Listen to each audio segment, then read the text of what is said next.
practice emergency drills during our daily lives so that we can be prepared for any such circumstances. As soon as you feel the earthquake, hide your body under a table to protect yourself. When the shaking has stopped, shut off the gas valves and turn off the electricity, and locate your way of exit by opening the doors. If you're coming out of a multi-story building, use the stairs and definitely not the elevators. When outside the building, rush to an open field and cover your head while en route. Finally, tune into a broadcasting channel and keep yourself updated on what's happening and what to do next. But remember, prevention is the best solution. This campaign is brought to you by BFM 부산영어방송.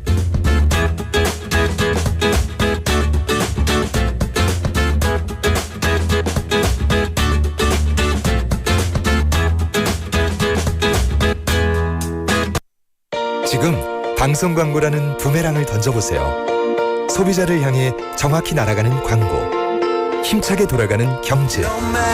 부메랑처럼 다시 기업의 이익으로 되돌아오니까요. 방송 광고, 경제에 큰 힘이 됩니다. 부산 방송광고발전협의회.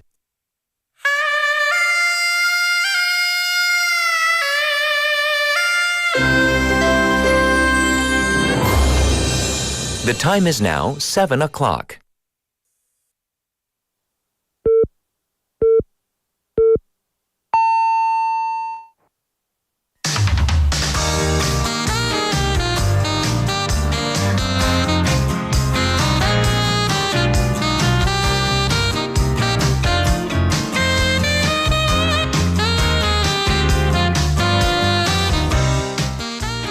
It's here. Today is the day. We call it D-Day. But have you thought about this? Why is it called D-Day? Well, the D in D-Day stands for day, departure, or decision. That's according to historians. And the term was originally used to describe the first day of any large military operation. And the term over time has evolved to describe any important or significant day.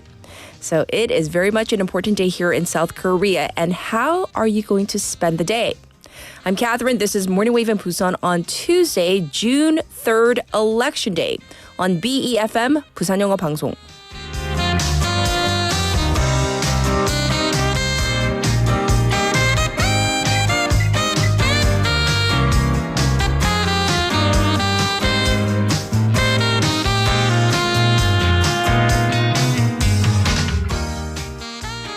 Good morning, Wavers. Welcome to our program on a very important day. Like I said in the opening, it is D-Day.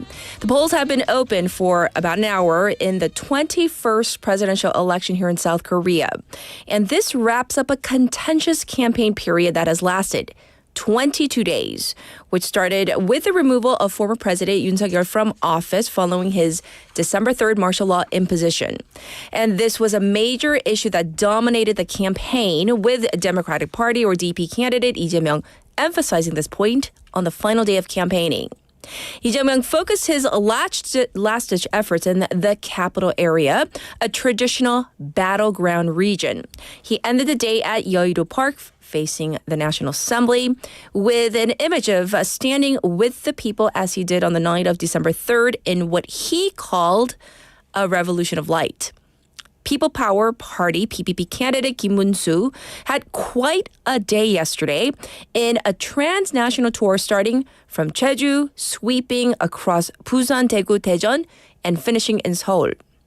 The party spokesperson said that by tracing the Gyeongbusan railway line, a key route for the country's development, the candidate is sending a message of heading towards the future. Kim Moon-soo urged voters to support him to stop what he calls a monopoly of power by Lee Jae-myung and the DP. Well, the Reform Party's Lee Jun-seok went to Sihung, Gyeonggi Province, Gyeongsan in Gyeongbuk, and ended the day in Daegu. In a social media post, Lee Jun-seok said that a vote for him is an investment in the country's young conservative sphere. So it's all over in terms of the campaigning. But we will be holding our breath collectively, come 6 p.m. tonight for the major networks' exit polls. And of course, throughout the night as the vote count goes on. And listeners, I definitely want to hear from you today. Did you vote early? Or are you voting today? Also, send us your, I voted photos. Remember to follow the guidelines. Nothing inside the polling stations. 여러분은 사전 투표하셨는지 아니면 오늘 투표하시는지 그리고 투표 인증샷도 보내주시면 되고요. The way you can do so, because we're talking about sending your 인증샷, is through our KakaoTalk account. So you can reach me there for free, but you do have to add us as a friend first. So search for BEFM 부산영어방송, and then once you add us as a friend, you can then send in your messages, your photos as well. Remember, once again, to follow the rules, please. Also, we're streaming live right now on YouTube. So you can type in BEFM, 부산영어방송 as well. To find our channel, click on subscribe, and then log in to chat with our other waivers. Through the phone, pound 9050, shop 9050. That's going to cost you 100 won. The ways you can listen to us. Well, if you're tuning in right now, you already know, but 90.5 or 103.3 FM on the radio if you're in the Busan area. Like I said, we're streaming live right now on YouTube. You can watch again at your leisure. We have two apps, the BFM app itself and also the Papang app where you can listen to the Wagga Wagga segment. But today, of course, it's a very special day, so it's going to be quite different, the lineup for today. All right, so we have a special election program prepared for you. So we have coverage from here in Busan as well as in Seoul and Gwangju. And we have a special election top stories with Claire. Our special interview today will be focusing on, what shall it be? Yes, the vote. The 21st presidential election. Well, we are going to be talking about voting itself. I mean, every single vote counts, does it not? Our civic duty, we talk about it, but how important is it in order to make South Korea continue to become and continue to be a vibrant democracy? We're going to focus on that. That's coming up as well. And in the meantime, by the way, Casey is coming in today for a special election edition of Foreign Press Highlights. That's coming at the end of hour number 2. I'll be back with news overview.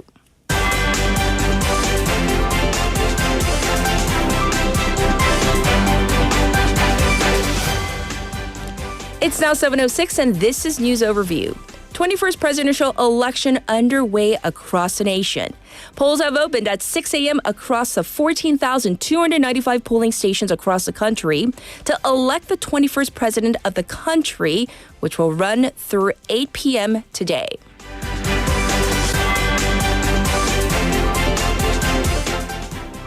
Candidates wrap up 22-day campaign. Campaigning for the 21st presidential election officially ended as of midnight, with major party candidates making their final sprint to appeal to undecided and moderate voters. Government convenes emergency meeting on response to planned hike in U.S. steel tariffs. The Ministry of Trade, Industry, and Energy convened an emergency meeting with major local steelmakers yesterday to discuss the impact of the United States' plan to double its tariffs on all steel imports to 50% later this week.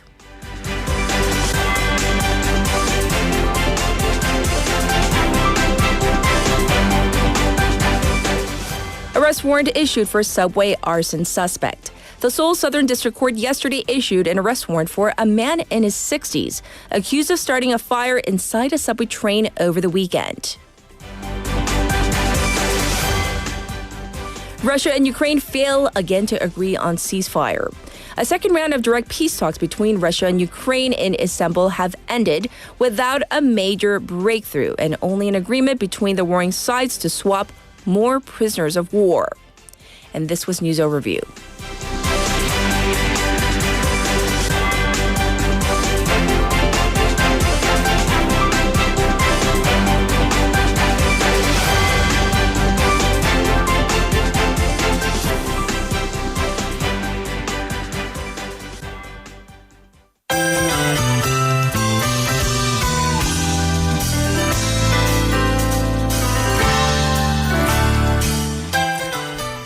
It's time for Now Busan. We have Sejin in the studio with us this morning. Let's say hi first. Good morning. Good morning. How are you?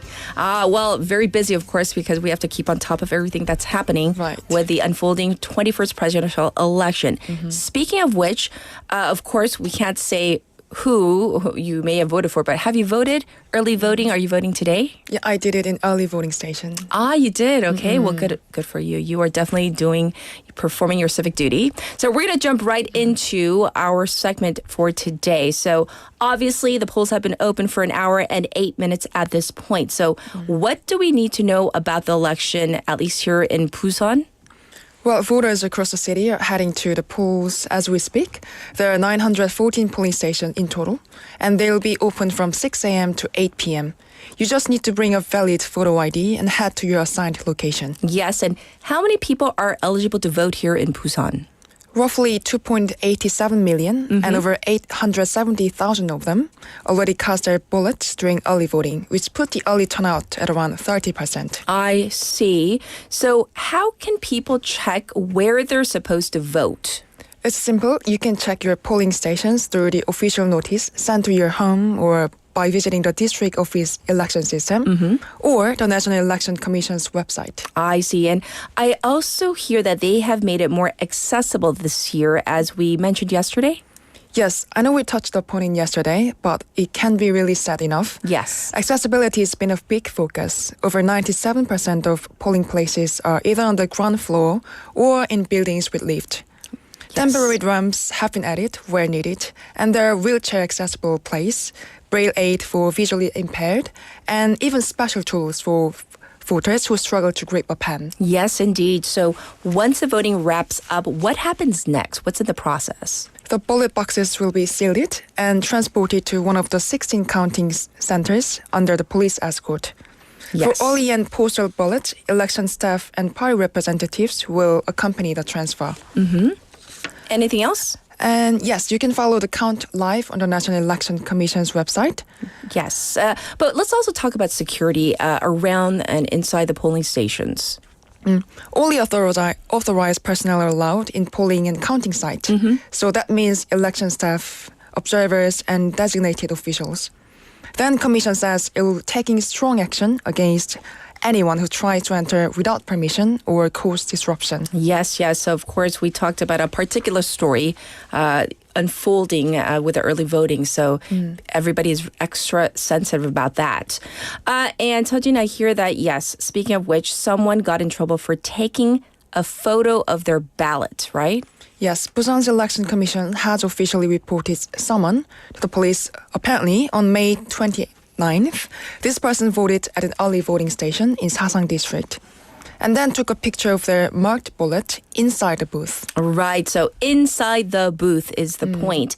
That is clearly not allowed, correct? Exactly, it's serious offense here.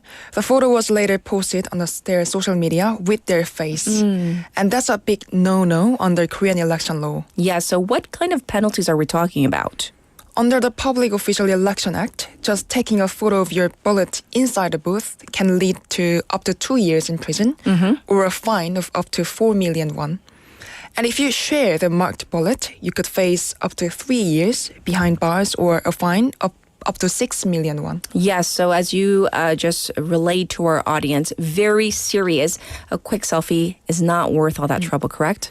No, so just a reminder, and no selfies, no photos inside the booth, and do not post them online. Voting should stay inside. It's private. Indeed. Very private. Well, let's talk about this. I hear that there have been quite a few election-related incidents even within our city, right? Yes, during the campaign period for Korea's 21st presidential election, Busan saw a total of 600 reports tied to election violations. Oh, really? So 600. What kind of incidents are we talking about? Well, according to Busan Metropolitan Police, they received 139 cases of poster vandalism, 16 cases of campaign interference, and 5 cases of physical assault. There was also a report of someone trying to disrupt voting in itself. Question is this: have any of these cases been formally handed over for investigation? Absolutely. The Busan Election Commission has referred 48 cases to the police so far. And where someone pasted illegal flyers about two presidential candidates in public spaces, which is a direct violation of election law. Right. And I also heard this story that someone allegedly tampered with a sealed ballot box. Correct. In Junggu district, it was reported that early voting observer tore off a special seal on an external ballot box. That's considered a serious breach under the Public Official Election Act. It could lead up to 1 to 10 years in prison or a fine between 5 and 30 million won. Officials say they will intensify monitoring right up until the campaign officially ends. Yes, indeed. So once again, a reminder of how important it is to follow the rules. Let's stay vigilant. So thank you so much for all the coverage of the local news, and we'll check in with you tomorrow. Thank you, Sejin. My pleasure. All right, and I'll be back with your traffic and weather.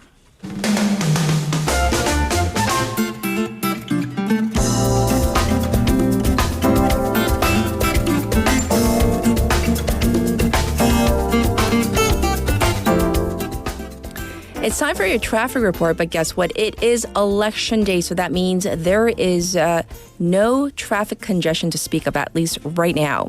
Currently, it is 16 degrees Celsius with light rain coming down in parts of the city. The sun will come out later this morning with daytime highs of 24 degrees Celsius. That's the high. Looking at the weather across the country on election day, raining in parts of Gyeonggi, Gangwon, Gyeongnam, and Jeju this morning.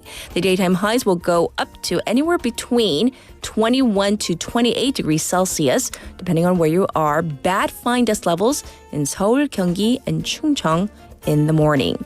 This was your traffic and weather.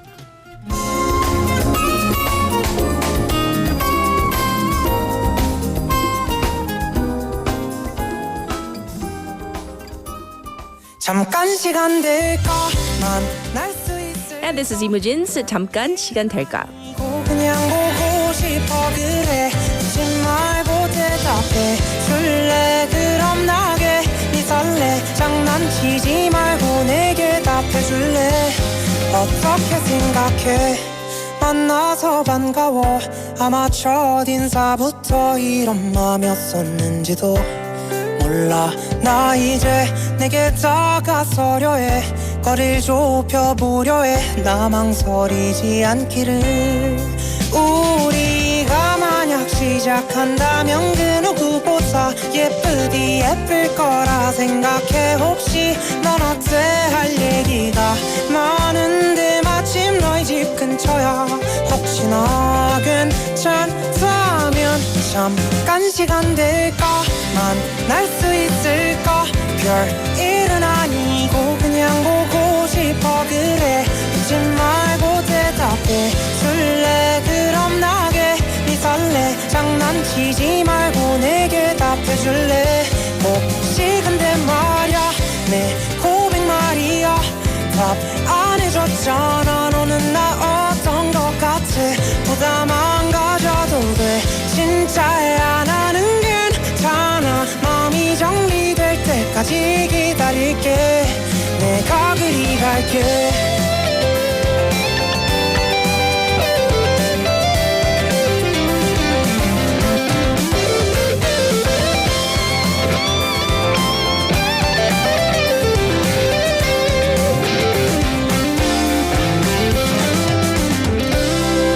아마도 내가 이런 마음을 보내다 보면 널 깨닫겠지만 혹시 그렇게 되진 못하더라도 이 순간만큼은 설렜던 기억으로 남기를 이대로 너와 내 시간이 멈춰버렸음에 아직 우린 아무 사이도 아닌데 난 괜히 그래 할 얘기가 많은데 마침 너희 집 근처야 혹시나 괜찮다면 잠깐 시간 될까 만날 수 있을까 별일은 아니고 그냥 보고 싶어 그래 묻지 말고 대답해 줄래 그럼 나게 네 설레 장난치지 말고 내게 답해줄래 내가 그리 갈게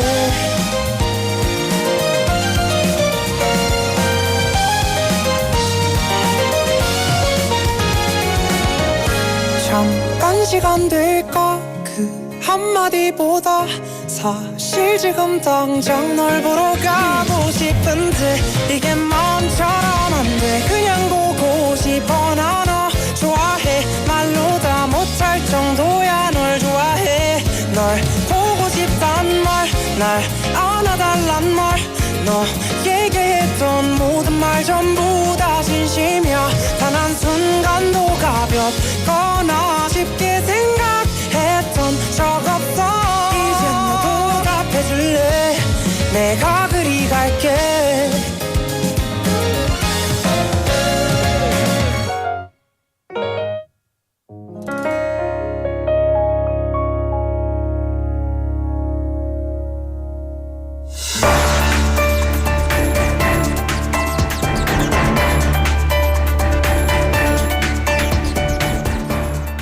Wavers, we are continuing with our special election coverage on D-Day today. Today is election day here in Korea. So we're going to be connecting with 3 reporters on the scene throughout the country during the program today, this morning. For our first special report, we're going to start right here in Busan. Haley is at one of the polling stations in Busan, and she's going to tell us what is going on. Haley, are you there? Yes, good morning. Yes, indeed. Thank you for going out to one of the polling stations. Can you tell our listeners where you are and what the atmosphere is like right now? Of course, I'm standing in front of the Design Council Busan building, which is one of the polling stations in Haeundae for the Idong. So here, actually, the polling station itself is on the 6th floor. So when I checked it out, I saw about a dozen people in line. And as I'm standing in front of the building, I am seeing a constant trickle of people going in and out.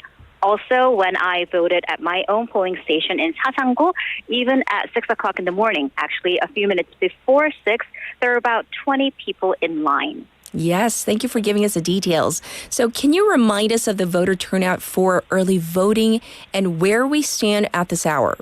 Right, so let's start with early voting. So Busan's early voter turnout from last week, Thursday and Friday, that stands at 30.37%. This is about 3.8% lower than the previous presidential election. Breaking this down by district, Yeongdo-gu district had the highest early voter turnout at 33.7%. Sasangu was the lowest at 28.27%. Now, coming back to this morning, as of 7 o'clock this morning, Busan's voter turnout is currently at 2%, which is about 0.4% lower than the nationwide average. Keep in mind, this does not, of course, include the early voter turnout rate, which will be added on in the afternoon. Yes, thank you for the breakdown. And now let's talk about some regional issues. Right, so let's look at some broad strokes. So, of course, Busan is combating this dwindling population, the population decrease, and that is directly related to a plethora of issues, but most importantly, jobs. So for job creation, a lot of Busanites are looking at candidates and their pledges to bring corporations and institutions to Busan. Right. There are also major ongoing large-stroke projects, including the Gadokdo Airport.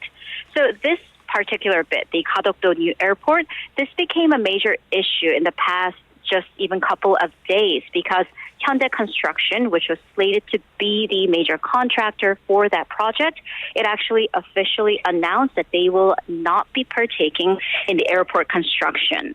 Yes. So this then, for the past couple of days, increased pressure on the candidates to come up with their own specific plans to launch construction as soon as their term starts, which would be tomorrow, so that the airport may open in time, which has been slated for 2029. So over the weekend, actually, major party candidates quickly took action, and they vowed to take full action for successful completion of the Gadok Airport. Yes, and you've already mentioned this. One of the most important issues is, of course, job creation. Right. So although going back to the airport issue, candidates do see eye to eye on the airport needing to open on time. When it comes to job creation and how, that's where they do have a bit of a split.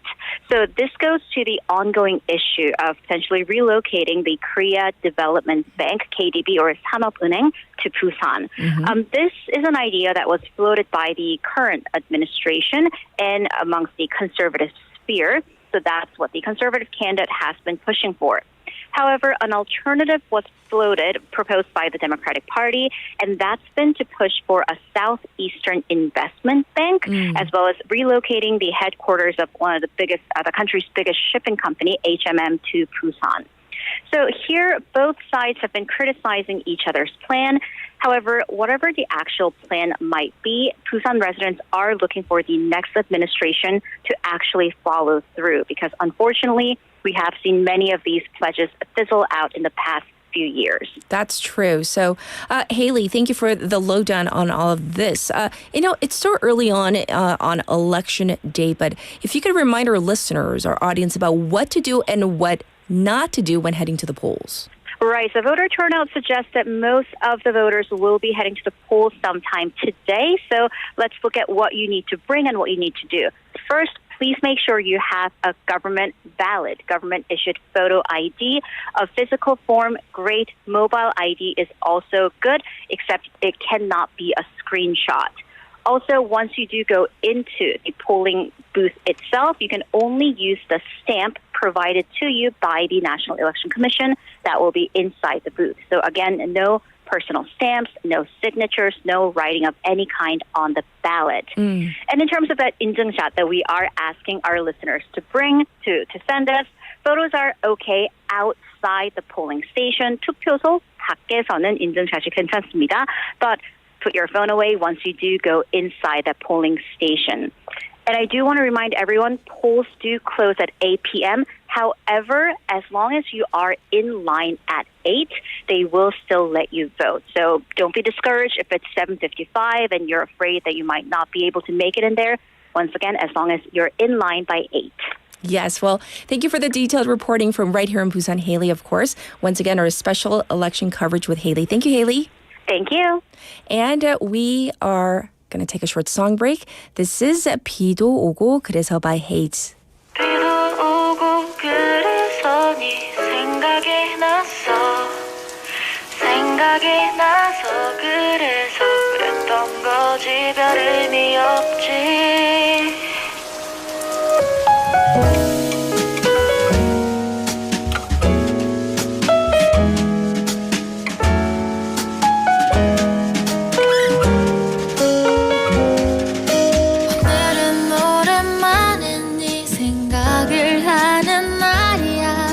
일부러 난 너와 내가 담겨있는 노래를 찾아 오늘은 슬프거나 우울해도 괜찮은 맘이야 어차피 밤이 다 지나가면은 별 수도 없이 난 또 한동안은 널 잊고 살 테니까 내 가슴 속에만 품고 살아갈 테니까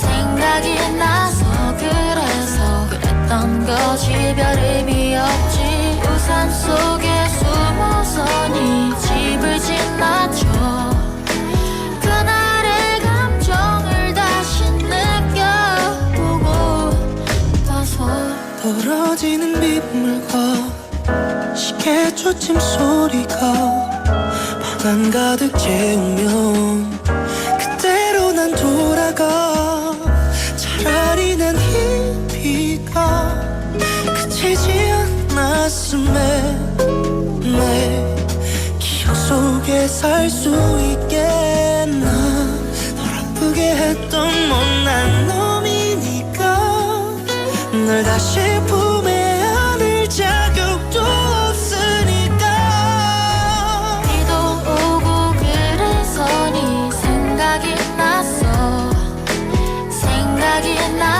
그래서 그랬던 거지 별 의미 없지 우산 속에 숨어서 네 집을 지나쳐 그날의 감정을 다시 느껴보고 봐서 우리에게 주어진 행복을 너무 빨리 쓴 것 같아 거기까지인 것 같아 비가 그칠 때 각자 있던 곳에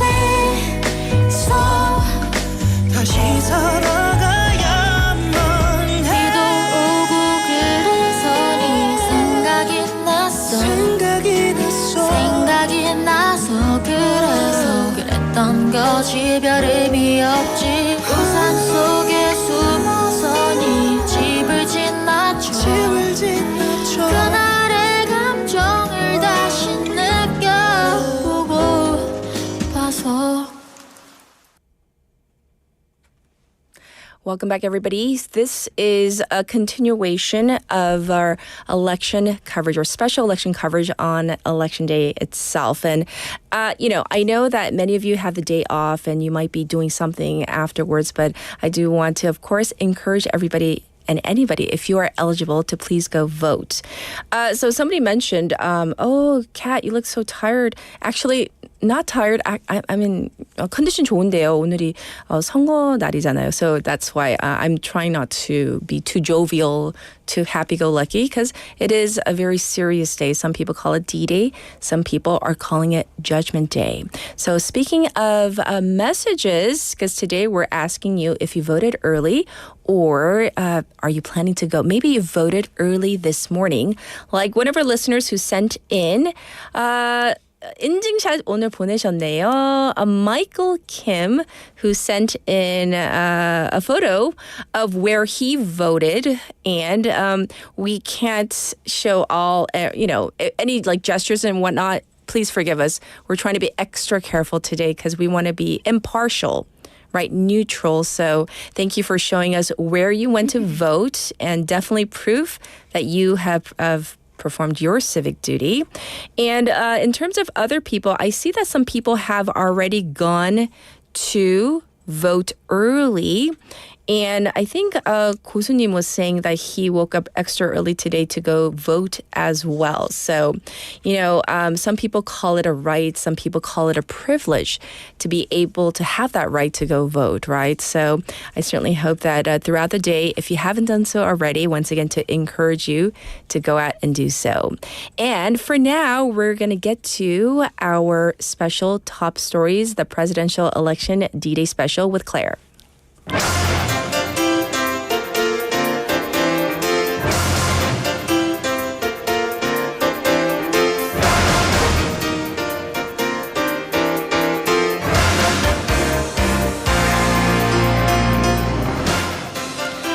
Listeners, it is obviously Tuesday, June 3rd, and today, once again, such an important day for all of Korea. It is the official voting day for the 21st presidential election here in South Korea, and we have Claire in the studio for our special election coverage. So welcome again, Claire.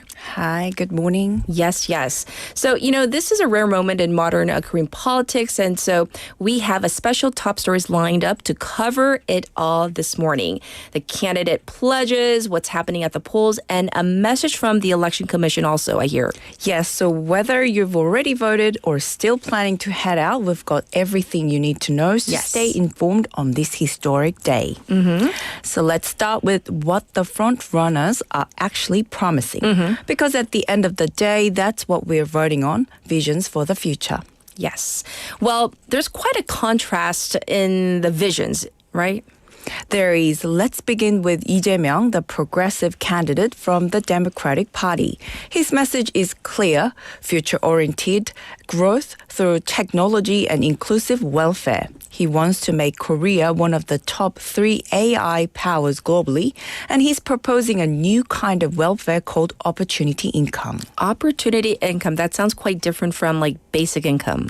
It is. Opportunity income is meant for people who fall through the cracks, those who don't qualify for standard benefits but are still struggling. It's a more targeted safety net. And what about his political reform plans? So he supports shifting to a 4-year presidential term with the possibility of re-election instead of the current one-term system. He also wants judicial reform, like allowing non-lawyers to become Supreme Court justices and separating the powers of investigation and prosecution within the legal system. That's right. And let's move on to the second candidate, Kim Moon-soo, right? Kim Moon-soo from the Conservative People Power Party. His slogan is all about cleaning up politics. He wants to abolish legal privileges for politicians, like the president's immunity and lawmakers' arrest protections. Well, it does seem like, at least it sounds like he's really going after political accountability. Absolutely. He's also calling for a shorter 3-year presidential term with the goal of sinking the presidential and parliamentary elections in 2028. On the economic side, he wants to boost youth employment through corporate tax incentives and expand infrastructure like GTX superfast trains across the country. Right. So it sounds like more jobs and also more trains. So that's his, I guess, pledges, his vision. And now we have the third major candidate. Yes, finally, we have Lee Jun-seok, the youngest of the three. He's leading the Reform Party and targeting younger voters. His platform is built on digital transformation, startup support, and basic income for youth. Yes. Isn't he also pushing for major education reform? Yes, he believes the current system favors the wealthy and wants to overhaul it by introducing AI-based admissions tool and transparency in grading. He also wants to reduce university tuition and encourage more diverse career paths. Right. So 3 very different visions from the 3 major candidates. Exactly. One is aiming for AI-powered progress, one for structural political reform, and one for generational change through tech and education. Right. So now that we know what the candidates are offering, what they're promising, let's talk about what's actually happening at the polls right now. What are the scenes like right now? So polls opened at 6 a.m. this morning and will remain open until 8 p.m. across 14,295 polling stations nationwide. In many parts of the country, voters were already lining up before sunrise. Turnout is expected to surge during lunch hours and after work, as seen in past elections. Reports from across the country show a steady flow of voters, with some areas even experiencing short queues due to high early turnout. So what if you get there just before closing? So if you arrive, let's say by 7:59 p.m., you can still vote. Okay. You'll get a numbered ticket and everyone holding one can cast their ballot. Okay. Even if it takes until 9 or later. That's protected by law. I see. So once again, clarification that as long as you get there, they'll give you a Before, number and you can vote. Yes. Well, what about early voting? Was it strong? Yes, on May 29th and 30th, 15.4 million voters participated. 34.74 was a turnout, slightly lower than the 2022 election by about 2.19 percentage points. Experts say holding the early voting only on weekdays this time may have impacted participation. Yes. It was still the second highest early voting rate for any nationwide election in Korea since early voting was introduced in 2014. And as for the candidates, they've already cast their ballots during early voting. Today, most of them are staying home and watching the numbers. Yes. Lee Jae-myung and Kim Moon-soo are monitoring from their residences in Incheon and Seoul separately, while Lee Jun-seok visited Busan this morning before heading to his district. I see. Well, so it seems like even the candidates are kind of just waiting along with the rest of us. Pretty much everyone's holding their breath as we get closer to 8 p.m. And we want to remind our listeners and viewers, because we have, listeners from all around the world, this is a snap election. Right. The election was called after the impeachment of the previous president, so the winner will take office immediately. Yes. This adds urgency and some unpredictability to the turnout. Regions like Yeongnam and Chungcheong, which were quieter during early voting, are expected to play a big role today. There's a lot of attention on whether turnout in those areas can help sway the final result. And as of 7 a.m. This morning, turnout nationwide was 2.4%, about 0.3 percentage points higher than the last presidential election at the same hour. In Busan, it was 2.0%. I see. So tell us more about what the Election Commission has revealed. So, and for the first time this year, the Election Commission is releasing hourly turnout updates. It's part of an expanded transparency initiative that includes 24-hour CCTV surveillance camera in storage rooms and real-time vote count monitoring. Okay. Officials say this gives the public a clearer picture of how the day is unfolding. Yes. And of course, there was overseas and even shipboard voting, right? Yes, 182 locations worldwide, and even for Korean sailors out at the sea. Democracy knows no borders. Right. From embassies in Europe to vessels off the Pacific coast, ballots are sailing in from around the world. So, question is this. What happens after the polls close? So the ballot boxes are sealed and transported to 254 counting centers. 70,000 workers start counting by 8:30 p.m. And depending on how close the race is, we could know the result by midnight, or it might take longer. Some elections have taken until 2 or 3 a.m., especially if margins are very tight. True. So in terms of what we'll be watching for tonight, what are some of the key things? So first of all, whether anyone gets over 50% on the vote. Only Park Geun-hye previously has ever done that in a Korean presidential race, and that was a two-way contest. This time, it's a three-way race, so a majority win would be historic. Yes. And so what about some campaign strategies? So both major parties campaigned heavily in Yeongnam. The Democratic side highlighted policies like relocating the Ministry of Oceans and Fisheries and creating a Southeast Investment Bank, while the conservative camp conducted multiple visits and capped off with a final strategy meeting in Busan. Even former presidents waited to energize their bases. There was also significant media coverage of each camp's closing messages and outreach efforts in swing regions. Yes, and so it does sound like kind of a dramatic finish, right? Yes, it is. And since this is a snap election, the winner will take the office immediately, no transition period. And so in terms of kicking off a new presidential era, no inauguration ceremony, I hear. A ceremony, yes, but a minimal one. Like in 2017, the new president will take an oath of office the next morning at the National Assembly with limited attendance. So when does, and I say his term because all the candidates are male, so when does his term officially start? So once the National Election Commission confirms the result, which they expect to do between 7 and 9 a.m. tomorrow morning, the moment the gavel falls, the new president officially takes office. I see. So tomorrow morning, basically, we'll have a new president. Yes, commander-in-chief powers and all presidential duties will automatically transfer from acting President Lee Joo-ho to the new leader. Yes, and so there is not going to be like a fancy inauguration ceremony, but kind of a short one, right? Yes, scheduled for 11 a.m. to noon tomorrow at the National Assembly. It'll be short and solemn, attended by about 300 key figures. Yes. This format follows the president set during the last snap election. All right, so that's what we can expect tomorrow. With all of this in mind, let's talk about the National Election Commission, the NEC. What did it have to say to the public ahead of the voting that is happening today? Yes, Chairperson No Tae-ak gave a televised address yesterday.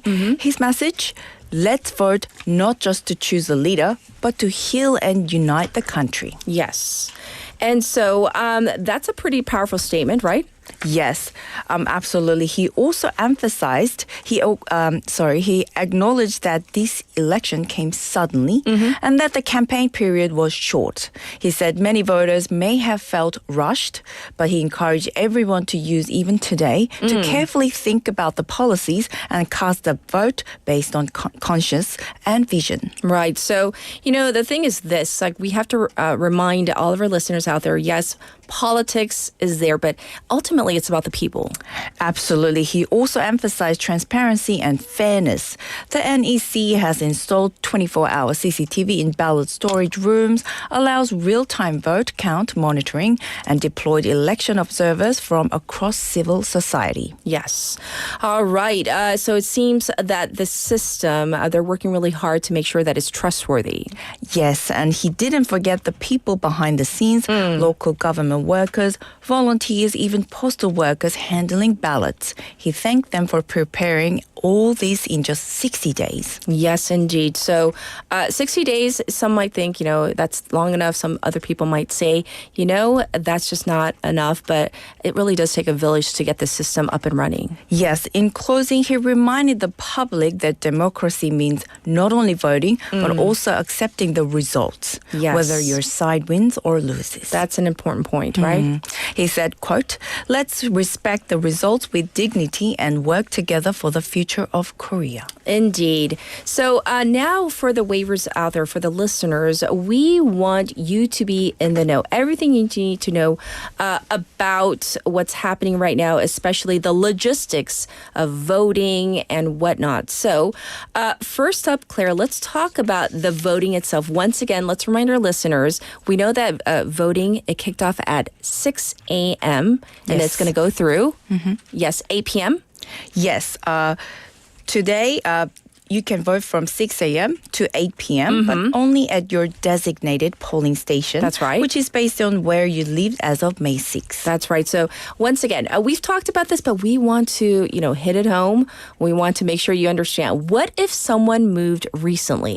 So if you change your address after May 2nd, you'll need to vote at the polling place linked to your previous address. Okay. But again, early voting solved that problem since it's open nationwide. Yes, it was. And so once again, who is eligible to vote? So anyone who is 18 or older as of election day today can vote.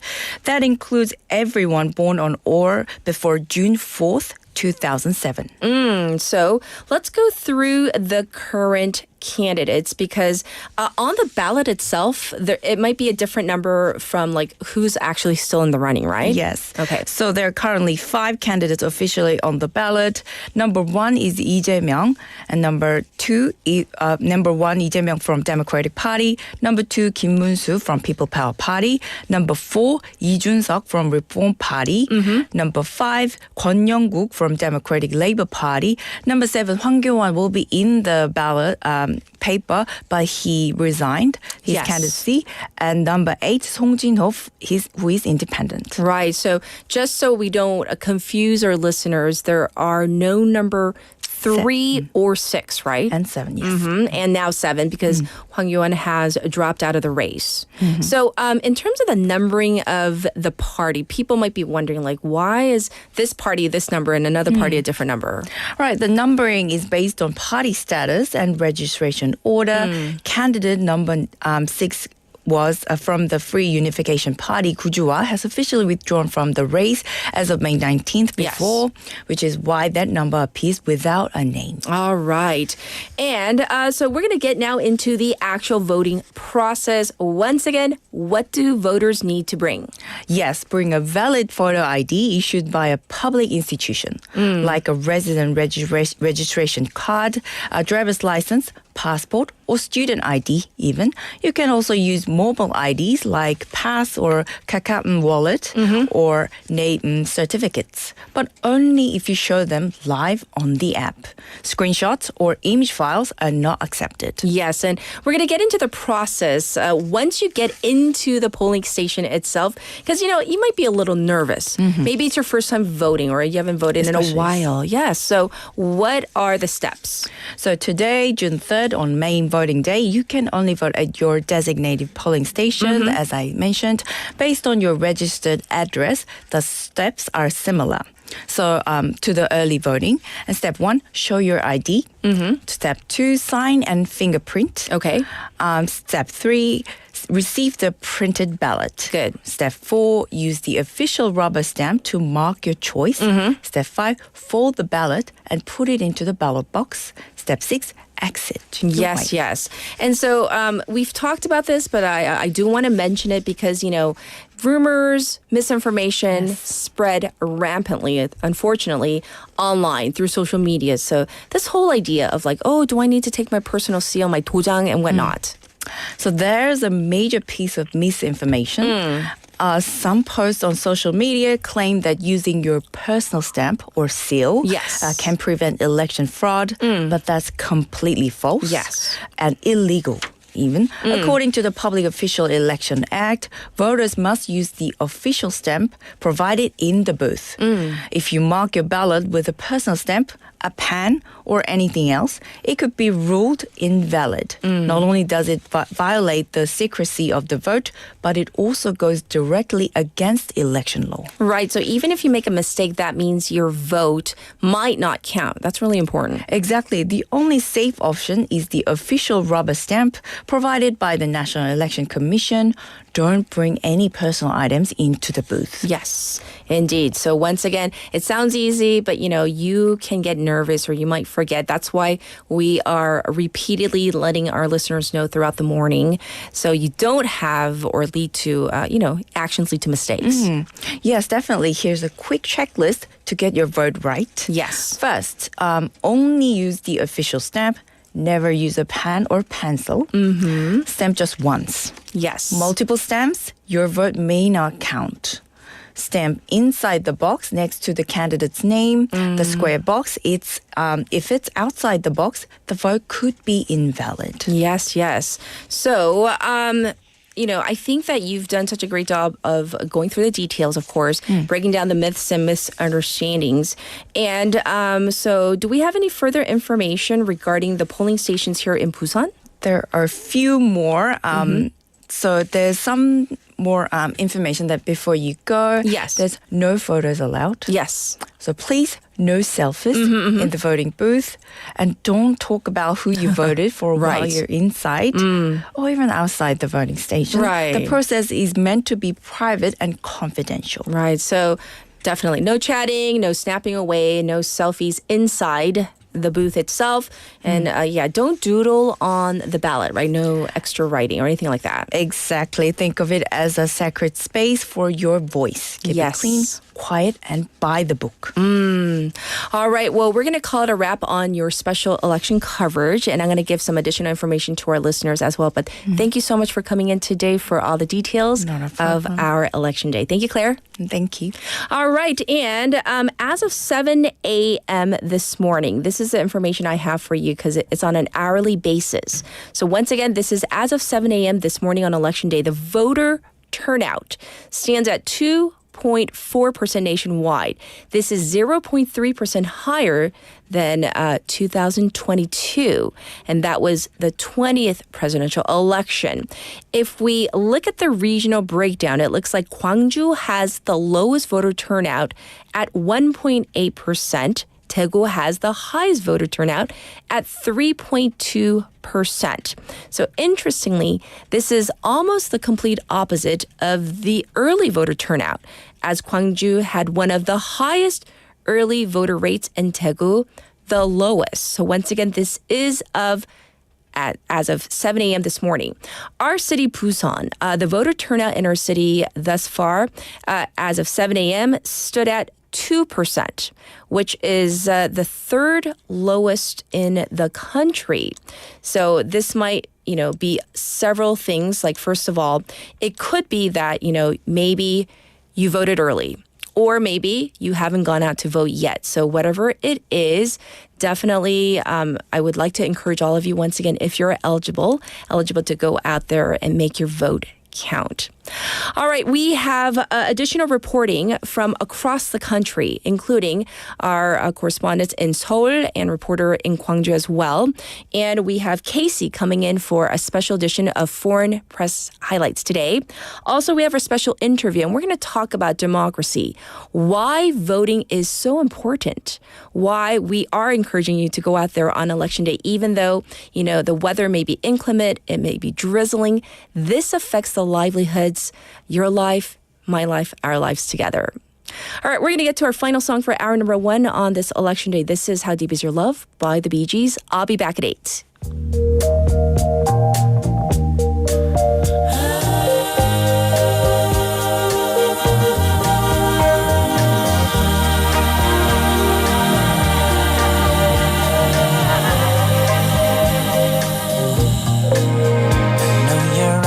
In the morning sun, I feel you touch me in the pouring rain. And the moment that you wander far from me, I wanna feel you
선을 하나 넘었을 뿐인데.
Let's get some fresh air.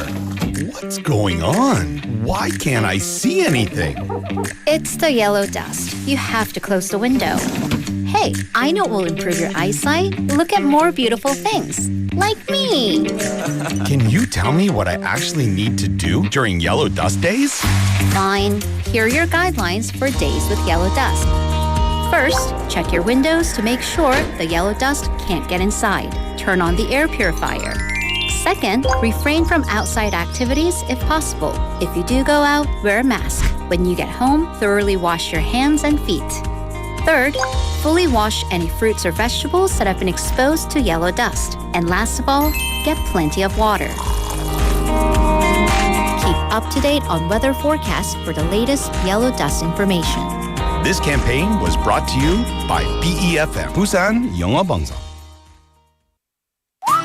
김밥가게 박 사장님도, 문구점 김 사장님도, 우리 부산의 경제를 움직이는 사람들.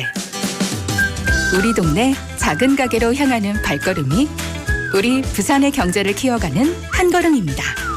부산 방송광고 발전 협의회.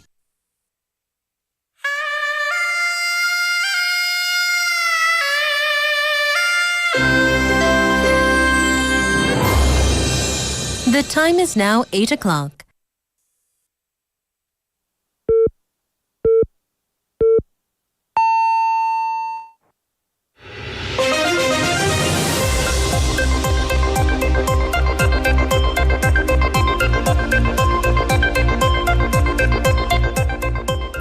It is now 8 o'clock. This is hour number 2 of Morning Wave in Busan. This is Spotlight News.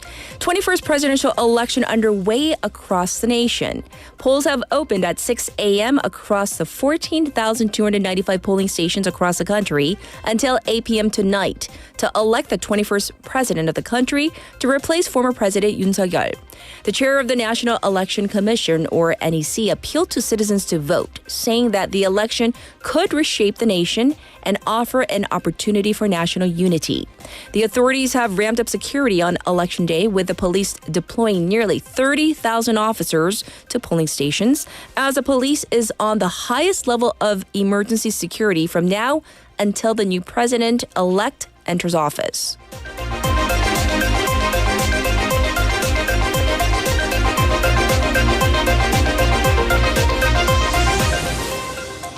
Candidates wrap up 22-day campaign. Campaigning for the 21st presidential election officially ended as of midnight, with major party candidates making their final sprint to appeal to undecided and moderate voters. Democratic Party or DP's Lee Jae-myung urged voters that their vote can change history and protect democracy.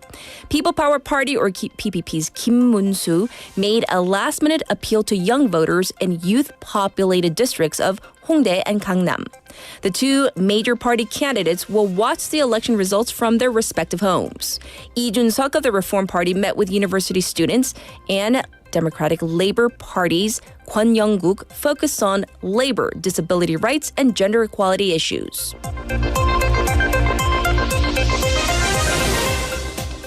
Government convenes emergency meeting on response to planned hike in U.S. steel tariffs. The Ministry of Trade, Industry, and Energy convened an emergency meeting with major local steelmakers yesterday to discuss the impact of the United States' plan to double its tariffs on all steel imports to 50% later this week. The ministry said representatives from major steel companies like POSCO Group and Hyundai Steel, among others, asked the government to swiftly share information on U.S. tariff measures and continue cooperation with the private sector to respond to them. The ministry added that the government will work to minimize any negative impact of U.S. tariffs on the local industry through trade negotiations with Washington.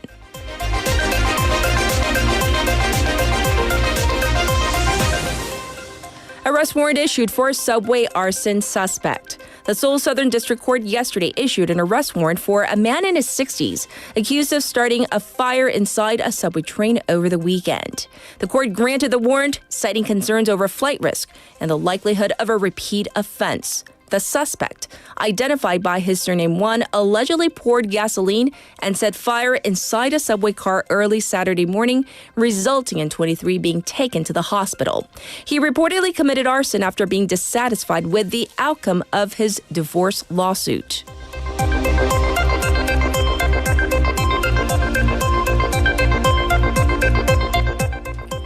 Russia and Ukraine fail again to agree on ceasefire.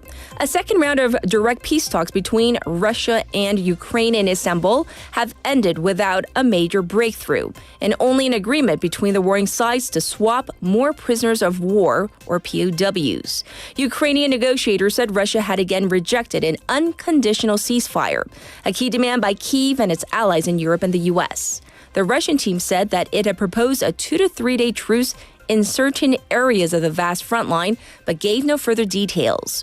The two sides did agree to exchange all sick and heavily wounded prisoners of war, along with those aged under 25.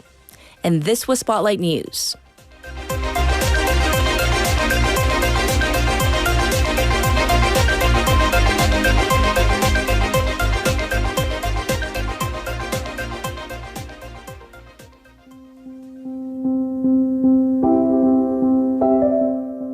This is Love Wins All by IU, and then I'll be back with our special election coverage.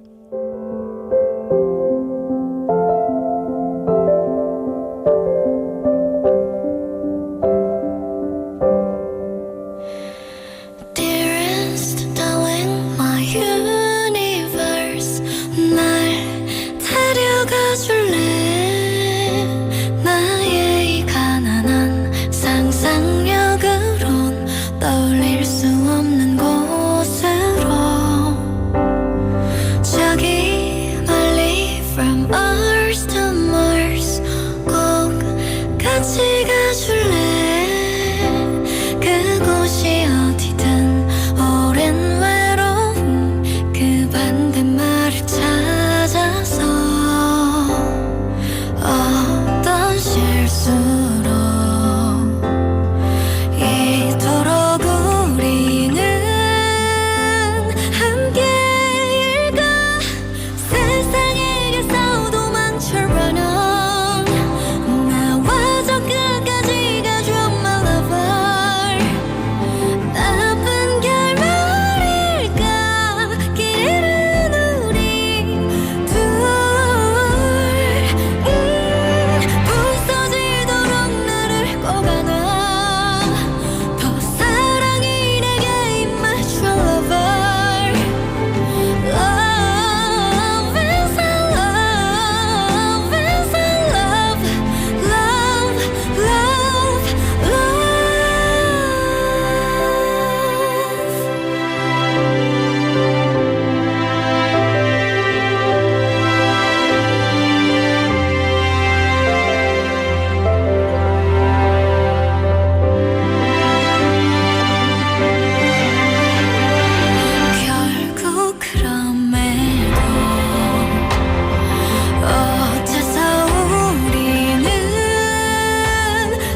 Welcome back, listeners, to Morning Wave of Busan's special presidential election coverage. So now we're going to connect to our partners across the country. First in Seoul and then in Gwangju. They are on the scene. First up, we have Soo-young Oh, senior political correspondent at Arirang News in Seoul. Good morning, Soo-young. How are you?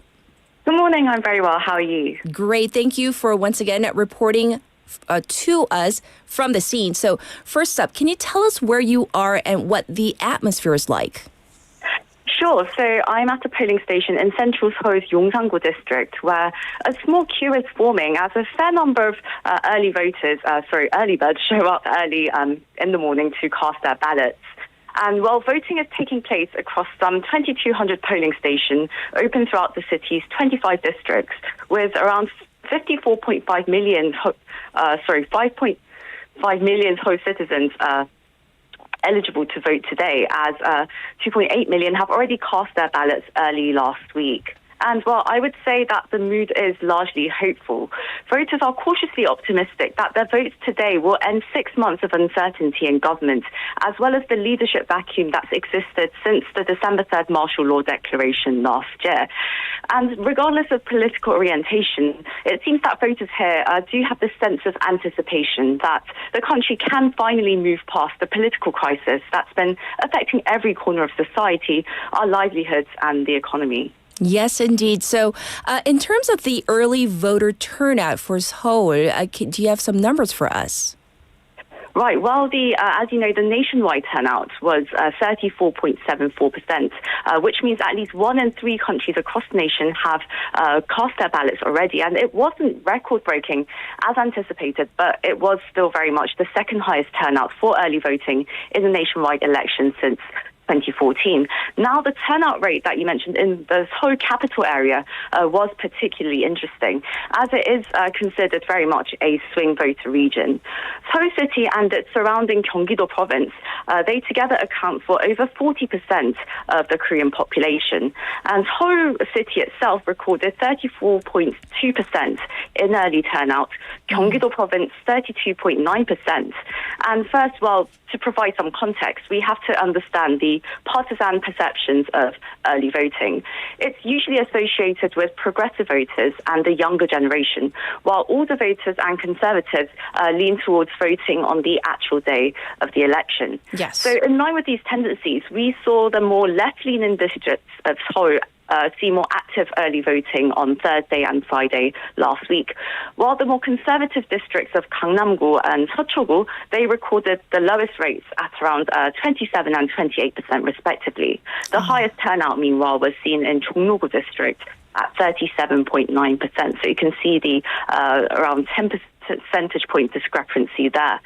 Now, given that the early voting rates remained almost unchanged from the last presidential election in 2022, and this time around were notably lower than the national average here in Seoul and Gyeonggi-do province, there's greater suspense over how the votes will which party it will be favoring at the end of the day. Indeed, indeed. And so now can we focus on some key issues that Seoul voters are looking at right now? Well, the number one issue might seem a bit obvious, but it is very much the economy. The first priority for voters is boosting the livelihoods of ordinary people against the backdrop of sky-high cost of living, unemployment, housing issues, especially here in Seoul, and struggling small businesses.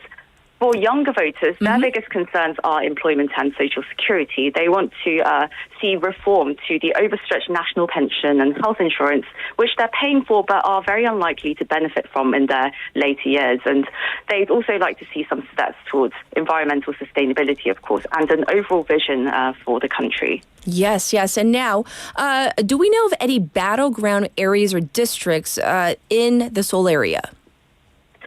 Well, interestingly enough, compared to previous years, it seems that rather than location-based orientation, demographic trends will count significantly in this election. And against the backdrop of strong regionalism seen over the decades in Korean politics, certainly across the districts of Seoul, we've seen distinct generational differences emerge as a major factor. Now, the 40s and 50s, they tend to be left-leaning, while the 60s and 70s and over, they're traditionally conservative. So this, in recent recent years has led to very close races in swing voter areas. And yes. while those aged 39 and under, they're more inclined to be swing voters. And they are actually the ones who led to impeach President Yoon Suk-yeol 0.73 percentage point lead, percent lead over his rival Lee Jae-myung in the 2022 election. So this time around, they're likely to be the decisive voters as well. So I would say that for districts with diverse demographics, with a significant number of young people, the votes really could swing one way or another, and that's where the battlegrounds would lie. Yes, so that's why we're going to keep an eye when the exit polls come out, of course. But thank you so much, Soo-young, for reporting for us in Seoul, and of course, wishing you the best. Thank you. Thanks. Have a lovely day. This was once again Soo-young Oh from Arirang News. She is their senior political correspondent. And now we're going to turn our attention to Gwangju, to Tae Ryu, who is the Global Gwangju Network or GGN field reporter. Let's say hi first. Good morning. Good morning, Catherine. Yes. So first of all, thank you for joining us on Election Day. First of all, tell us where you are right now and what's the mood, the atmosphere like? I'm here at Gwangju 동구 창업지원센터 차람동 투표소, which saw one of the highest number of early voters in Gwangju last week. Well, I've been standing here for the past 40 minutes or so, and meanwhile, try to cast my ballot, only to find out that I am outside my voting jurisdiction, which I knew about actually, but kind of slipped my mind. So, if any of our listeners was one of those eligible voters but are nearby around your address, yes, don't assume that you can vote at any polling station around where you live. There is only one polling station you can vote based on your registered address. Thanks for reminding our listeners a real story of how that did not happen, right? So what about the early voter turnout in Gwangju? You already mentioned it, that where you are right now, that's where one of the highest rates of early voting, spelled out. But tell us about the early voter turnout. Right. I mean, quite as opposed to the early voting turnout of last week, right now, I'm seeing not many voters at the polling station here. No queues lining up. In the past 40 minutes, I've seen around only 20 voters of various age groups, from young adults to seniors. Yes. Well, interestingly, around 50-50. But considering the last week's early voting turnout, according to the latest data from the National Election Commission, yes, Gwangju recorded an early voter turnout of 52.1%. out of its 1.2 million eligible voters. This is the all-time high of any elections held in Gwangju. And this record-breaking number also puts Gwangju among the highest in the nation, exceeded only by South Jeolla Province, which saw a turnout of 56.5%, and the next, North Jeolla Province, at 53.01%. Yes, so as you can, you just reported on, the numbers are quite high in that region for the early voting. So thanks for sharing that information. And we also want to know what some of the major regional issues Gwangju voters are considering as they head into the polling stations. Well, the main issue, as in many other elections, is money. There are these economic and infrastructure gaps that people of Gwangju and the Jeolla region have felt for decades in modern Korea, if not over 1,000 years since the unified Jeolla dynasty. The sentiment of having been pushed aside, severed and separated from the mainstream in terms of the socio-economic opportunities has long been prevailing in Gwangju and the Jeolla region compared to the more affluent Greater Seoul region or southeastern regions. And now, having said that, while both the people of Gwangju Jeolla region and the local governments want the stream of money to be trickled down, it seems that the priority on where to spend the money is different among the people and the local government. Gwangju Mayor Kang Ki-jung announced in late April the key agendas and priorities for Gwangju in regard to today's presidential election, totaling 81 trillion won across 15 major projects. Yes. They include AI development, expansion of the railway system, revitalization plan for Yongsan River, and so on. But now I must turn to the viewpoint of average Gwangjuvians. I've lived here for the past 4 years. Yes. And the number one priority for the people of Gwangju seems to be finally seeing the completion of the never-ending subway construction project, which started in 2019.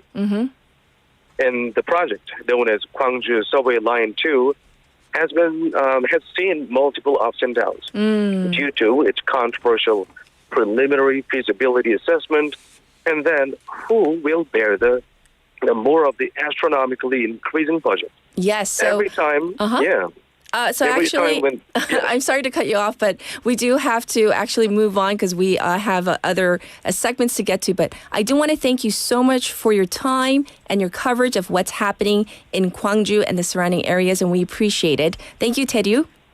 Thank you very much.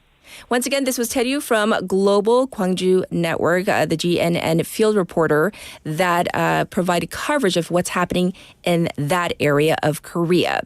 And yes, I'll be back with our special interview, and we're going to talk about elections in just a moment. Good morning. Good morning. 굿모닝입니다. Good morning. 좋은 아침입니다. Morning wave in Busan.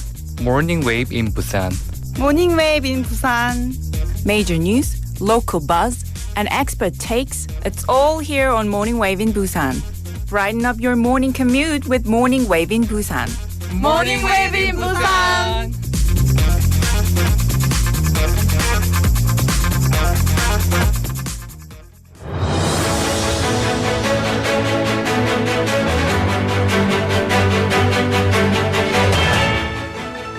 This is our special interview. Today marks the 21st presidential election here in South Korea, and people across the nation are lining up at polling stations to cast their ballots. Of course, that depends on your region, as you just heard. Some areas busy, other areas not so much so because there was early voting.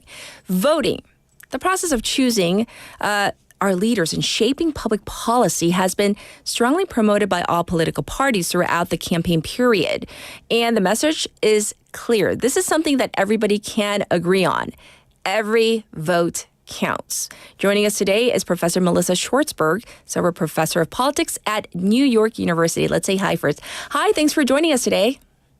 Thank you so much for having me. Good morning. Yes, indeed. So, Professor, to start off, why is it important? I mean, I'm sure we know in our hearts, but if you can reiterate why it's important to vote in a democracy like South Korea. Yeah, well, of course, there are very many ways to participate in a democracy and have your voice heard, and South Koreans know that very well, especially after the recent protests. But voting is crucial. One reason is because it's the primary way in which elected officials can be held accountable. When politicians know they can be removed from office, optimally, it means that they're going to act in the interests of their constituents. But it's also important that politicians know that they need to appeal to constituents beyond their narrow base if they want to win elections. And that's why you might want to vote, even if you're not thrilled with the options in front of you. That's a great point because what a lot of people are saying during this election is, well, what if you're not really satisfied with the 2, 3 multiple choices? But that's a great point that you make, Professor. So, there is this phrase that everybody keeps on repeating. I've said it too as well. It might seem a little cliche, but this whole idea of voting is a civic duty. So what does this really mean? Well, it could mean a few different things. Of course, people typically mean just that it's the duty of every citizen to vote in an election, but you might ask a duty to whom or a duty to what? One way to think about it is as what your country has a right to ask from you in exchange for offering you the benefits of citizenship. So it's you holding up your end of the bargain. But you might also think about it as an obligation to try to help the other members of your community, to try to advance their interests in a way that just doesn't cost you very much and might benefit them a lot. And I personally like that latter way of thinking about it, because it also means that voting is an opportunity to stand in solidarity with each other. Standing in solidarity. Professor, can you share with us an example, a historical example, whether it's from Korea or anywhere else around the world, where voting led to a major change? Yeah, well, I don't need to go to distant history. The 2024 election in the United States is probably the most crucial of my own lifetime. So, whatever you might think of President Trump, there's no question that he's reshaping the United States and its relationship to the world in fundamental ways, in ways that are quite different from what we might have expected under a Kamala Harris presidency. True. And so even if the outcome didn't come down to a single vote in a swing state, relatively small numbers of voters did really make a difference in states like Michigan, where many people who had supported Democrats in the past either didn't turn out or maybe they voted for third-party candidates as so-called protest votes. And they made a difference too. Yes, indeed. And so I also want to touch upon some common misconceptions or myths people might have about voting or elections. And, some people just sit it out. Yeah. Well, I think there's a tendency to think that if you don't vote, you can't be held responsible for the outcome. And this is an argument that I sometimes hear from younger people. I sometimes heard it from my own students leading up to the 2024 election. They didn't want to be complicit in what they thought would be the morally wrong decisions of either a Harris or a Trump presidency. Okay. And so for them, the correct way of avoiding responsibility was just not to vote at all. But not voting also means that you're choosing not to vote for maybe a lesser evil and to thereby prevent greater harm to those you care about. And that, I think, is a decision for which one could also be held responsible. Yes, and you touched upon that phrase.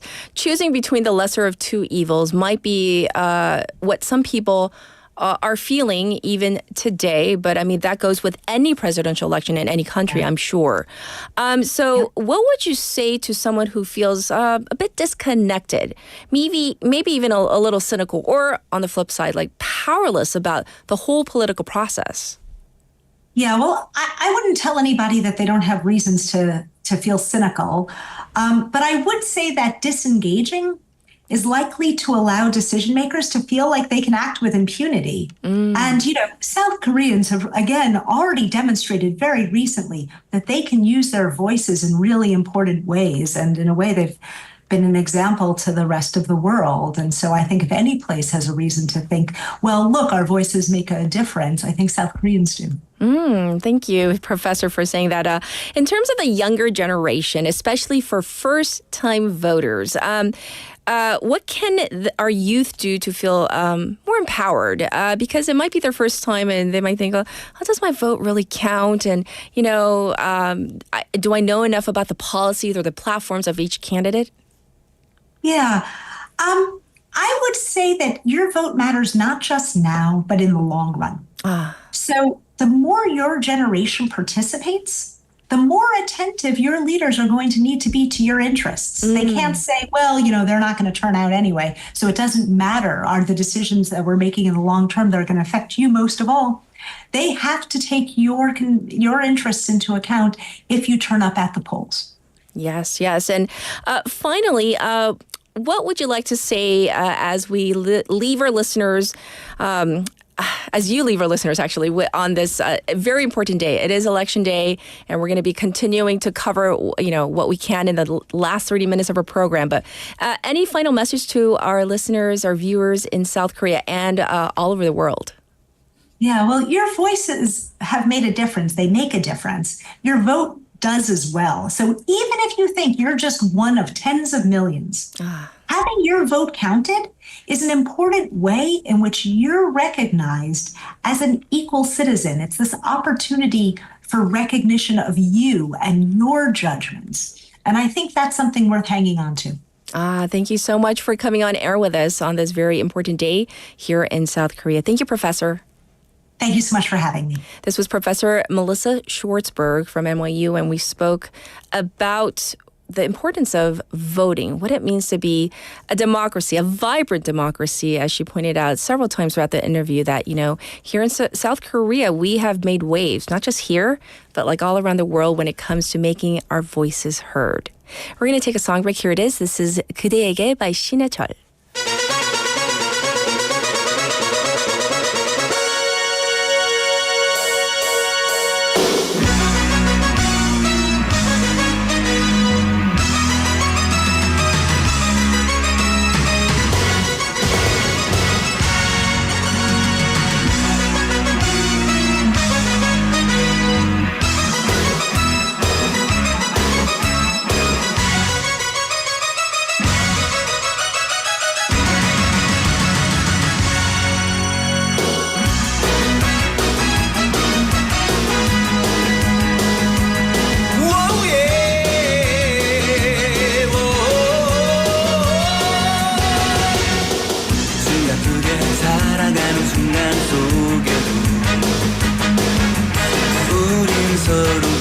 이렇게 아쉬워하는 걸 아직 내게 남아있는 많은 말들 그대와 둘이서 나누고 싶어요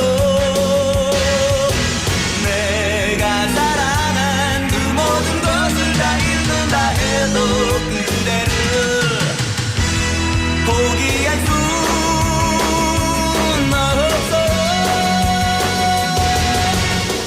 이 세상 어느 곳에서도 나는 그대 숨결을 느낄 수 있어요 내 삶이 끝나는 날까지 나는 언제나 그대 곁에 있겠어요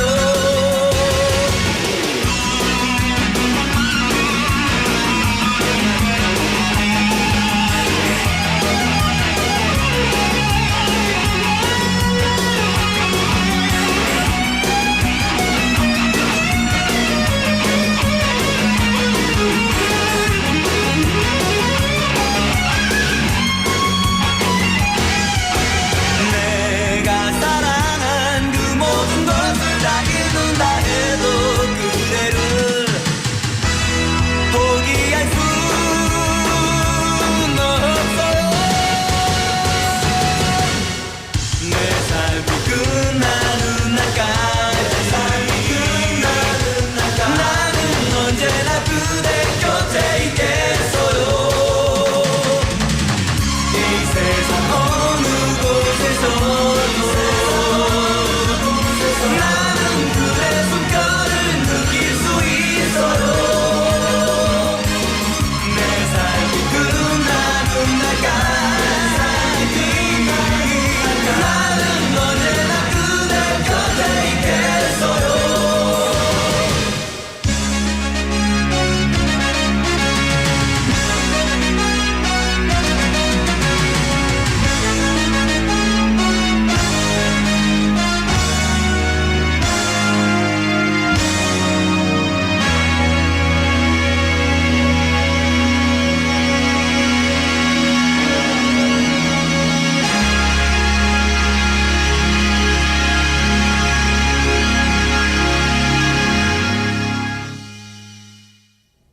All right, welcome back, everybody. We are, of course, covering the 21st presidential election. So this is Morning Wave in Busan's special election coverage.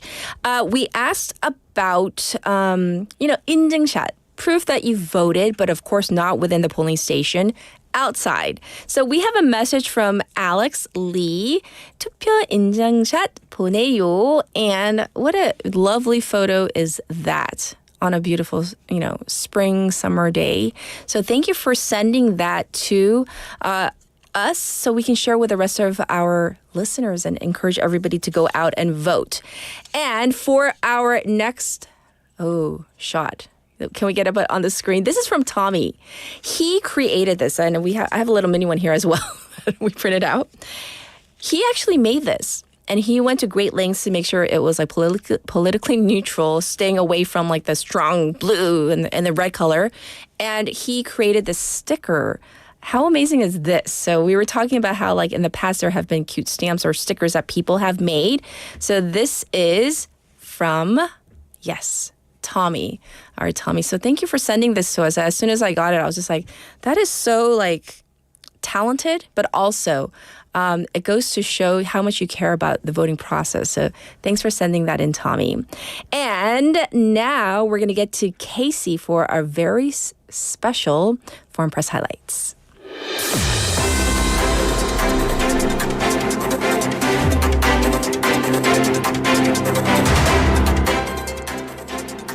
It is time for Foreign Press Highlights. Guess who's here? Casey's here. Good morning. Good morning, Catherine. Hey. It's not Friday. I know. Oh, gosh. Don't we all wish it were? It'll get there. Yes. It'll get there. But it's Tuesday. It's a very important day. Yes, and I'm not going to ask you about voting because you and I are not eligible. No, can't do it. Sorry. It's okay. I do want one of those, if you can get me. I haven't really wanted a tattoo before, but suddenly... Oh, what really? do you think? Yeah. Like a permanent tattoo. Of this? Yeah, right. And then like you just vote once and you're very proud about it. I voted, but I didn't. Yeah. All right, I didn't vote. Yes. I guess I can't tattoo that. Yes. Well, we are going to get into some stories, obviously, about South Korea from the perspective of non-Korean media outlets. So, what's the first story about? Okay, well, you can guess what we're going to talk about today. All of these are election-related articles, and I wanted to start with the BBC article. And again, there's so many out there, so I just chose a sampling of different outlets. So the BBC, if you're not familiar, is from the UK. And I was curious what their take was on it, especially when I saw the headline, which is Martial Law Fractured South Korea. Can this election heal the nation? They use the verb fractured. Yes. Like meaning broken. Broke. Yeah. Broken. Yep. 골절이라고 ha잖아요 in Korean, fracture. Yeah, I mean, it sounded, that headline caught my attention. For sure. And that's a lot of pressure to put upon one election, is it not? But I guess that's kind of the consensus from a lot of different international outlets. To quote the BBC, this election is an opportunity to steer South Korea back onto safer, more stable ground and heal these fractures. So they like using that word, fracture. Apparently. Yeah.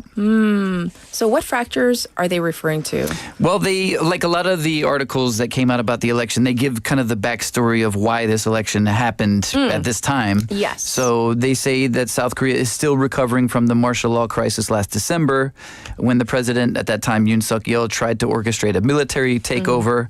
And as they say in the article, the chaos Yoon unleashed that night has festered. What they mean is it's still festering. So while stuck in limbo without a president, South Korea has become more polarized and its politics more violent. Yes. At street protests earlier this year, it became commonplace to chant for various political leaders to be executed. And since launching his presidential bid, they talk about the different candidates in every article. I bring up this one because that's specifically about some of the threats. So since launching his presidential bid, Lee Jae-myung has been receiving death threats, and his team say that they've even uncovered a credible plot to assassinate him. And for those of you that are outside Korea, this is not what normally happens during political campaigns. I mean, it's been extreme, for lack of better words, in terms of some of the actions and the things that have popped up on the Just landscape. the feeling about it, right? Right. Yeah. So how are politicians dealing with these kinds of threats? Well, in Lee's case, for example, he's actually been campaigning in a bulletproof vest, and there's pictures of that in the article, and as well as many other articles. At a recent rally, he was escorted to the podium by close protection officers. They're ready to shield him with their ballistic briefcases, which was a new collocation for me. I had to think about it. A ballistic briefcase. Meaning they're bulletproof? Is that what they mean? I assume that, plus perhaps able to be fired from. Fired? Yeah. Oh, is that what that means? More research needed. Yes. So he then addressed the crowd from behind bulletproof glass, and there's rooftop watchers, surveying the whole scene. Right. And as they say in the BBC, this is not South Korean politics as usual. Would you agree with that assessment? I just feel this time around, it almost feels like an American election. I'm talking about the safety, understood. The security. My first thought as well. And, the BBC, I don't know what the electoral conditions are in the UK. Right, but you know what I'm talking about, right? Yes. About the safety and security of the candidates, whether you like them or not.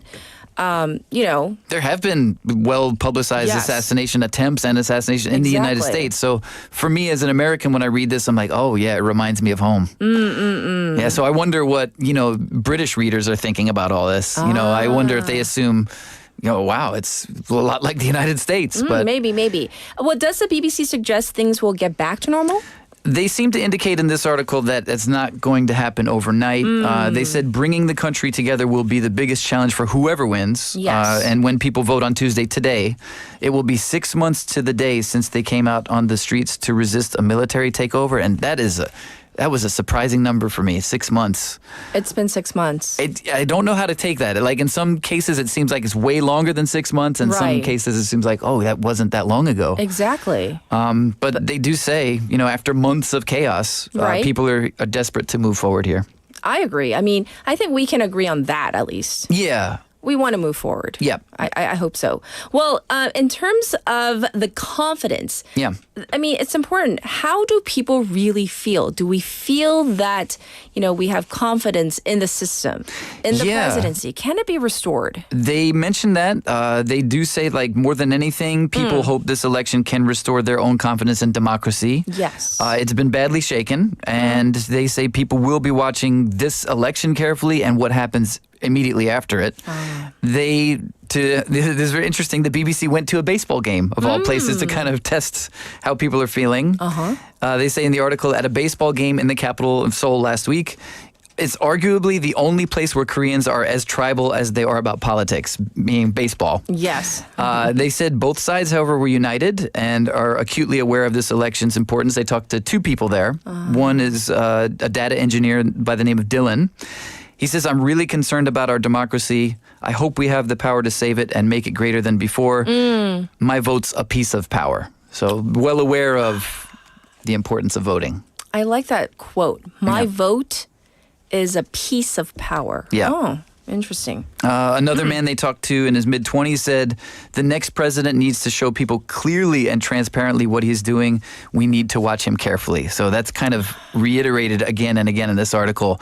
Whoever the president is going to be, there's going to be a lot All eyes of are going to be on yes. him. And the thing is this, I think the cynicism, generally speaking, might have grown in people because, the past 6 months, unprecedented in terms of the martial law declaration, etc., unfolding, leading up to this 21st presidential snap election, right? Right, and a lot has gone on internationally. They mentioned that in the article as well. Yes. Even with like tariff negotiations, there's been no one to negotiate with. Right? There's no been, established president to negotiate with President Donald Trump in the United States. Indeed. So that's something they're going to have to tackle. Yes. Well, let's move on to our next story. Okay, speaking of the United States, I figured I'd get an impression of what's going on over there. I went with the Washington Post article. It says South Korea votes after a turbulent 6 months. Here's what to know. And that's a lot of what a lot of the international articles start with. Here's what's to know. So this one, kind of a different introduction to what's going on here. They say early on in the article, in typical South Korean style, campaign rallies have felt like K-pop performances, complete with choreographed, as it were, dance moves and boppy tunes. Does that sound about right to you? I mean, I've heard it out in the streets. If you it's go to unavoidable. any major, intersection, right? I'm sure we've all seen it and heard it. Like, even if you're far, we can hear it at least. For sure. Yes. Yes, there was one right across from where I live the other night, and I was like, how late are they going to go? But well, guess what? It's over now. Right. It's election day, right? Right. So, but it was a kind of reminder that, despite, as we talked about in the BBC article, that things have changed so much. Yes. At the same time, there are things that are uniquely Korean that are still going on here. And that's a big part of it. This kind of like festive way of advertising and very catchy songs and a variety of songs. Our producer, saying she lives on the 24th floor. Oh, yeah. Can still hear it. Yeah. I mean, it's probably like directly broadcast. It's even like without aimed your at you. windows open, you can still hear it, right? Right. I mean, it's a very different thing than I'm used to. But I've been here so long, I just kind of take it for granted. But like every few, like the election cycles come like every couple of years, you hear it. Right. You're used to it at this point. And it reminds you of like how short the election cycles are here in Korea compared to the U.S. That's true. Because it is a limited time you hear it. Whereas in the U.S., like elections seem to start like years in advance. But so what else does the Washington Post say? So they say, despite that, not everything is going on as usual. They say, again, the serious issues of martial law, impeachment, and democratic norms all loom large as voters are casting their ballots today. And again, that's what a lot of the international outlets are saying. And keep in mind, the Washington Post is an American news outlet, so they go straight to a Seoul-based expert at the Center for a New American Security Think Tank, and get a quote, who says, Koreans on both sides of the aisle are fighting for their own version of what democracy means. And that could sound perhaps a bit like how would people describe the United States at the moment and Americans, very kind of divided about what their ideas of democracy are. That's so true. I mean, we talked about so many times, time in and time again, about the divisions, the fissures in American politics and the political divide. But, it exists in Korea as well. And a lot of, similarities in what we'll see in like the iconography. long word, big word there. Uh-huh. But, like a lot of the things that you might see in the United States, image-wise, what people are choosing to Yes. wear when they show up to political rallies. That's true. There's a lot of similarities these days. So, yeah. But they do also focus on other things related to Korea and the United States related to the election. Yes. Again, the new president will also need to contend with President Donald Trump's, as they say in the article, volatile approach to U.S. allies and his perception that South Korea is a quote-unquote money machine. That's from the Washington Post. This is from the Washington yes, Post. Not our thoughts. No. Right. For example, President Trump has demanded that Seoul increase payments for having U.S. troops protect South Korea and has also levied tariffs on key South Korean industries such as car manufacturing and, as was reported widely this week, the sudden 50% For the steel. for steel Yes. and, for metal goods. Yes. Yeah, so there's a lot to deal with. Yes, indeed. So we covered the BBC. Yeah. We covered Washington Post. Now let's go to another outlet. The last one I want to go to is from Al Jazeera, which is a Qatar publication. Okay. And again, it's South Korea's snap presidential election 2025. All you need to know. I chose this one because it's got infographics. Infographics It are does. important. It does. And, they help you break it down, right? Yeah, that's the purpose of it. Because there's a lot to break down. So sometimes by having a visual aid, Yes, that can okay. help us. But they do have some, for Here example. we go on our YouTube page. Yes. There we go. So right off the bat, they've got the key election issues. As you can probably guess, in order of importance, from left to right to top to bottom. Yes, yes. The biggest thing visually, democracy itself. Oh, of course. Right. Followed by the economy, followed by North Korea, and then things that we've been seeing so much in the news, but of lower importance in this Like? election. You can see the birth rate, lower on importance. Surprisingly, relations with the U.S. and China, followed by last, women's rights. And we talked about that last Friday. We did. Yeah. So it's just kind of like an easy way to kind of digest all of this that's going on. Some other really interesting information from this article. Yes. I was unaware, but there are proposed constitutional changes that have come up during this campaign cycle. The idea to introduce a 4-year, 2-term presidency. Yes. And that's Sound familiar? Yes. And I was like, wow, do you think that could possibly happen? That would be a constitutional Because change. some, pundits, political experts point to the fact that, we have a single term 5-year presidency. Right. So some people might argue, experts might argue, Yep. then aren't you automatically kind of a lame duck president as soon as you become president? That was kind of the point that was made by Right. one of the candidates. This would allow for a midterm evaluation of the administration, and that would reinforce responsibility instead of having the lame duck president scenario automatically. Yes, right. yes. So yeah, and really interesting idea that came up. I want to go to the second. Oh, there it is. That's the second graphic. Visual. What is this? This is just a very visual representation of who is voting. And I was kind of surprised.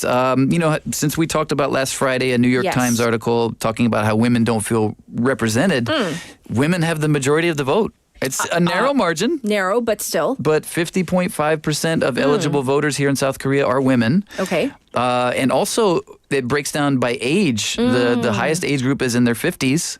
With 19.6% of the vote. So that's an interesting group to look at. Are their rights, are their needs, are their wants going to be represented in this election or not? Interesting. So again, you can also see just by the map graphic there, there's a lot of concentration on where a lot of the votes lie. I mean, it's just red. Yeah. It's just I'm just saying, right? The Yeah. capital region, it's red. 26.4% of the vote are in the Seoul and Gyeonggi area. So it's just kind of sometimes seeing it is kind of understanding it better. We read these numbers all the time, but when you see it on a visual, it's like, oh, wow, yeah, that is a lot of concentration of Yes. who's making the Yes. choices. So together, do the math, 26.4 plus 18.7. Yeah. That is, do the math, Casey. Four, carry the one. 44. Are you good at this? 45.1. Is that correct? That's I correct. gotta I'll write get this back to you down. later. But Busan, I was surprised. Busan is mentioned in the 45.1, map. yes. We've only got 6.5% of the vote. Right. For me, I don't know about you, but this is the biggest city I've ever lived in. And to think you know what I mean? So it's kind of surprising to be like, oh, wow, yeah. There's a lot of people here, but there are so many more Because we people. talk about this all the time. Yeah. Busan is the second biggest city. Right. The most important, always in our hearts, number one. But we talk about that. You saw that the little logo we got here. Yes, we're very proud.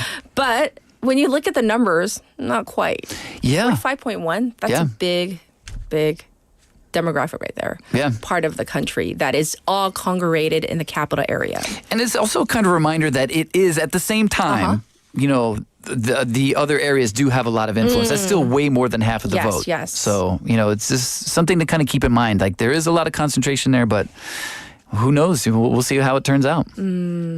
Well, what is this last graphic that you have up for us? This one was kind of just for readers to kind of get a basic understanding of, It's really interesting. I love visuals because it gives you like just a snapshot. It does. Important stuff. The things that they are deemed important. Again, the thing that struck me as notable, I looked at the life expectancy. Yes. And we've talked about this before, but I kind of forgot. That's a pretty big difference between men and women for life expectancy, no?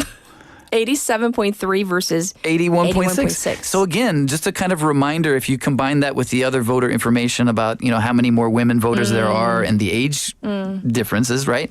It's kind of like, oh, wow, women do have a lot of say in the election. So if everybody votes, that's, what was the previous quote from another voter? My vote is power. Yes, a piece of power. There it is. Yes, a piece of power. There it is. Yes. Yeah. So, well, we are going to call it a wrap. Thank you so much for going over these timely stories about the election. Yeah. And of course, we'll see you real soon. Thank you, Casey. All right. All right, everybody. It is time to wrap up our special election coverage here on Morning Wave in Busan. And of course, you have plenty of time to go vote if you have not done so already. The polls will be open till 8 p.m. tonight. And since it is election day itself, you do have to go to your designated polling station today. Make sure you take a valid ID and follow all the rules. And looking at some of the numbers right now, as of 9 a.m., going towards 9 a.m., the latest information we have, nationwide, the turnout stands at 8.7%, the highest in Daegu at 10.6%, the lowest in Jeju at 5.8%, Busan sitting at 8.1%, along with Seoul as well, 8.1%. So the major networks, the exit polls will be released at 8 p.m. when the polls close tonight. All right, thank you for joining us for our special broadcast. Final song is What You Won't Do for Love by Bobby Caldwell. Bye, everybody.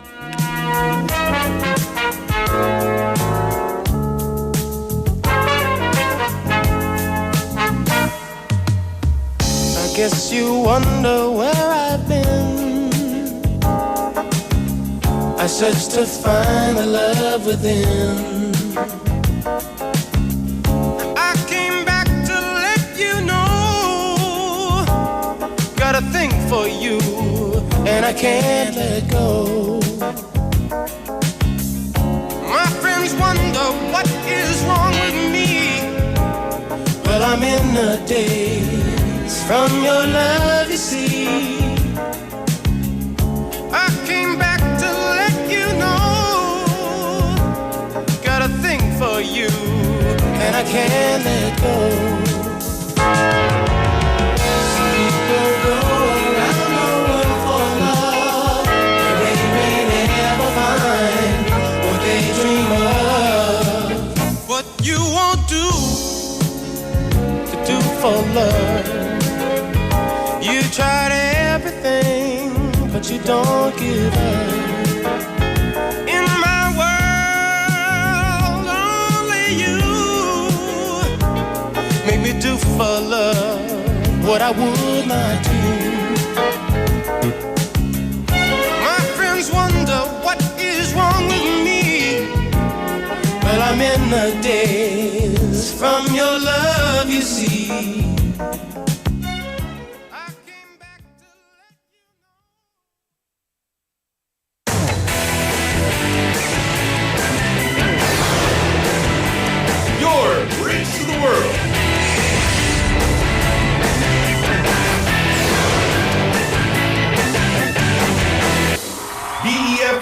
부산영어방송 English with